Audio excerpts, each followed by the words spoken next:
khayraadka dabiiciga waa hanti alla ku manaysto ciduu doono. Shidaalkuna waa qayb ka mid ah hantidaasi oo alla ku manaysto aadamihiisa. dalalka Sacuudiga, Norway, Canada iyo dalal kale oo badan ayaa ah dalal si weyn uga faa'iideystay soo saaridda shidaalka. Haddaba barnaamijkeena maanta waxaa si weyn ugu faaqidi doonaa shidaalka la sheego in Soomaaliya ku jira waxa ka jira iyo suurtagalnimada in Soomaaliya ka mid noqoto dalalka shidaalka soo saarta.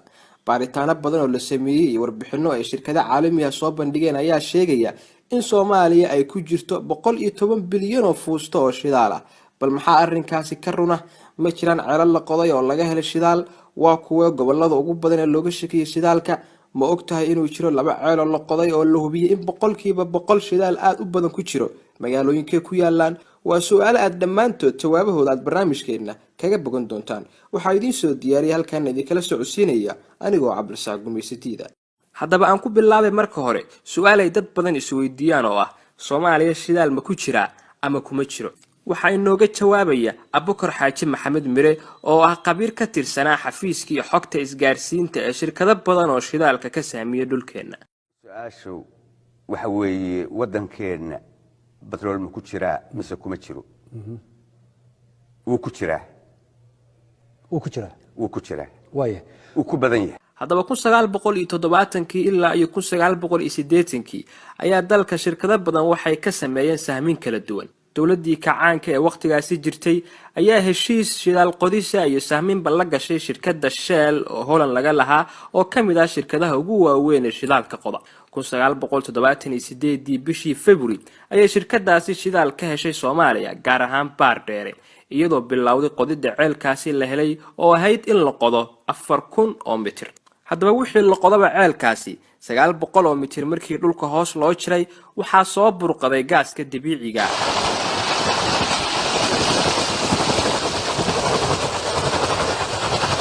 bal maxaa kadib dhacay?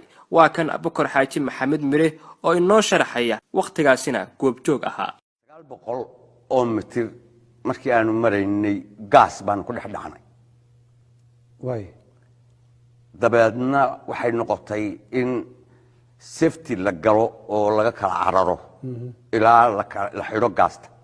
waayo kambanigu gaas muu doonayna wuxuu doonayay batrool. halkii aad batroolka uga geli lahaydeen baa gaas baan gaas u galay. ayaad gaas u gashay? ha batroolkii ma dhawa. gaastu Abukar ma tan la shitaa wax lagu karsado? natural gas. ha naaska waa gaaska dabiiciga. waa gaaska dabiiciga. markii la xiray gaaskii soo burqaday waxaa dib loo bilaabay qodida ceelka. wixii la qodaba markay harsaneed kaliya 45 mitir oo xitaa la diyaariyay bamkii lagu qorxin lahaa shidaalka. nasiib darro waxaa dhacday in wasiirkii batroolka ee waqtigaasi uu faragelidii musuqmaasuq ku sameeyo shirkadii shidaalka qodaysay. kadib maxaa dhacay? balaan idin kala baxo Abukar Xaaji oo Cali Xaraari arintaas uga sheekeynaya. 3920 markaan 55 markaan maraynay mitir oo 45 mitir noo harsan tahay yaa waxa isku dhacay wasiirka macdanta iyo biyaha Soomaaliya ee xilliga iyo wakiilkii u joogay kambaniga Shell. maxay isku dhaceen? kullayba waxaan dawladdu la ogeyn wasiirka ayuu ula tagay shirkadda. shirkadduna waxay ahayd shirkad dawladeed ma ahayn kambani. shirkadaha dawladahu leeyihiin waa conservative oo qodista wax aan ahayn kuma soo tala galaan ceelkaa inay ku baxaan. marka halkaasi ka bariiqatay. warkaagu si uu taariikh ugu noqdo dadka Soomaaliyeed ee jiilasha soo socda Abukar. naam. markaad cadeysid maadaama ay tahay waqti la soo dhaafay. naam. taariikhdu waa lama huraan waxay noqon doontaa wax meel yaalo oo dib loo eego. naam. wasiirka waxa joogta xafiiskii xogta iyo isgaarsiinta adigu. waa gartay. wasiirka iyo maxay isku qabteen kambanigu? waxay isku qabteen commission buu weydiistay kambaniga. haddii kale operation ku socon maayo ku yiri. ama waa in lacag la siiyaa ama shidaalka la soo saaro ama waa in lacag la siiyaa. haddii kale operation ka aad ka wadaan waad joojinaysaa.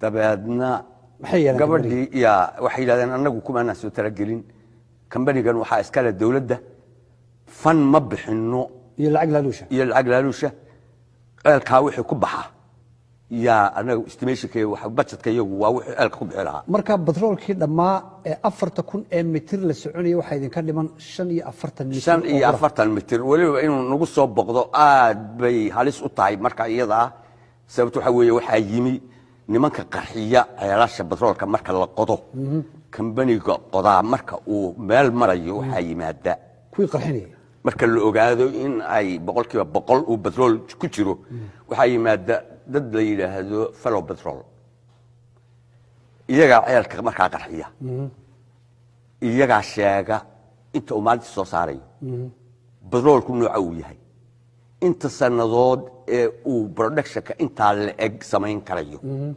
nimanka sheega oo fellow petrol loo jiray way keensadeen qalabkoodii oo qaali ah oo habeen haday u hoydaan meesha aan kambariyadu xamilin way yimaadeen inay ceelka qarxiyaan oo production la bilaabo way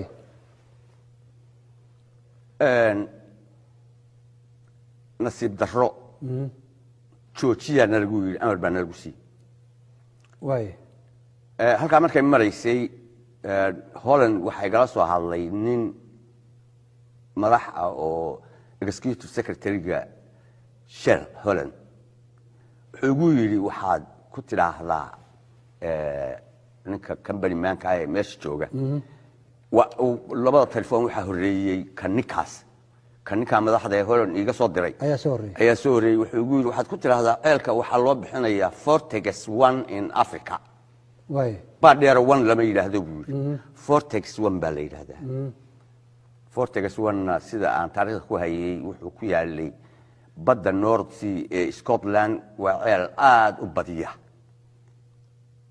oo batroolkiisu aad u badan yahay marka Vortex 1 baa lagu mataaneeyay oo Scottish ay leeyihiin marka taa waxa loo jeedaa sida ceelka Vortex 1 ee Scotland ka dhisani uu shidaalka u soo burqado shidaalka soo badan yahay ayaa kan baar dheeran u badan yahay way ka soco markii shirkadu ka baxday dalka dawladdu waxay heshay xogtii wasiirka iyo musuqii uu ku dhaqaaqay kadibna waa la eriyay haddaba ceelkaasi baar dheere ugu dambeyn rajadiisa in shidaal ku jirto intee la ekeed Abubakar Xaaji baa mar kale inoo sharxaya rajadiisuna waxay ahayd 100%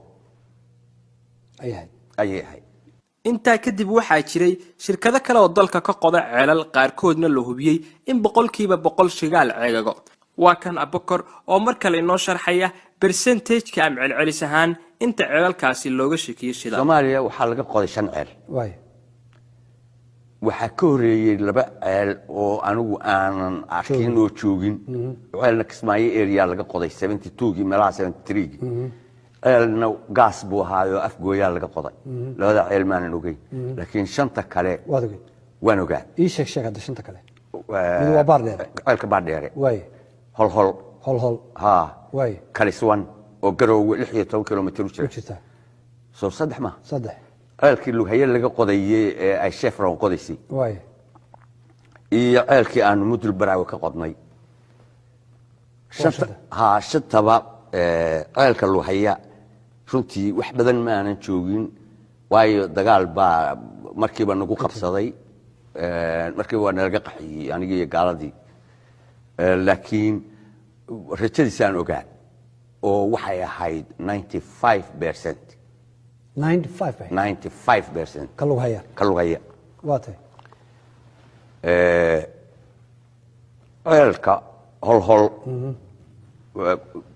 question male oo u buuxa gaaladu horta waxay samaysaa waa dafi mirq marka hol waa tif weeye ceelka garoowe wax yar markii aanu qodnay oo 2500 feet oo wax yar oo aan weligay arkin ceer saasa waxaanu galay saliid yaacday oo dhimatay ceelka Mudul Baraawe daray hol buuxa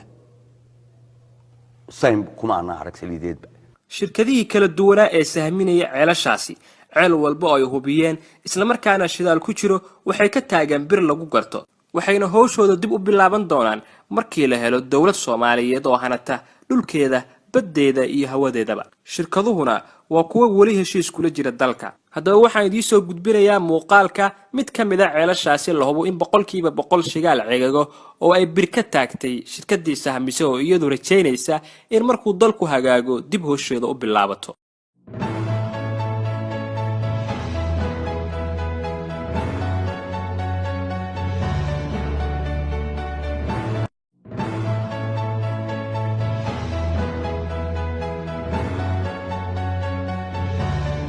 wuxuuna ku yaalaa degmada Holhol oo dhacda waqooyiga Soomaaliya gaar ahaan Qaatumo.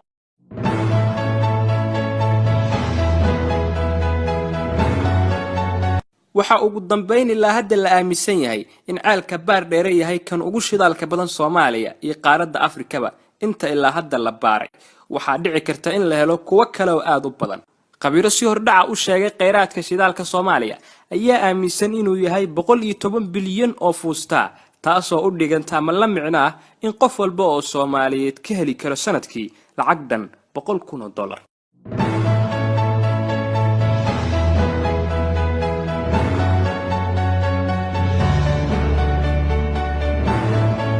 kheyraadka bariga gaar ahaan shidaalka ayay intaasi ahayd. waxaan barnaamijkan mid ka xiga uga hadli doonaa kheyraadka badda iyo baaritaanadii la sameeyay. waxaa idinka codsanayaa in barnaamijkan aad sii faafisaan ama aad share gareysaan si dadkeena iyo dawladeennaba kheyraadkan uga faa'iideystaan. waxaa idin soo saaray oo halkan idinkala socodsiinayay anigoo Cabdirasaaq Gumaysidiida. waxaan idin leeyahay dalkeenu cadawga ku xirooba. nabadiino.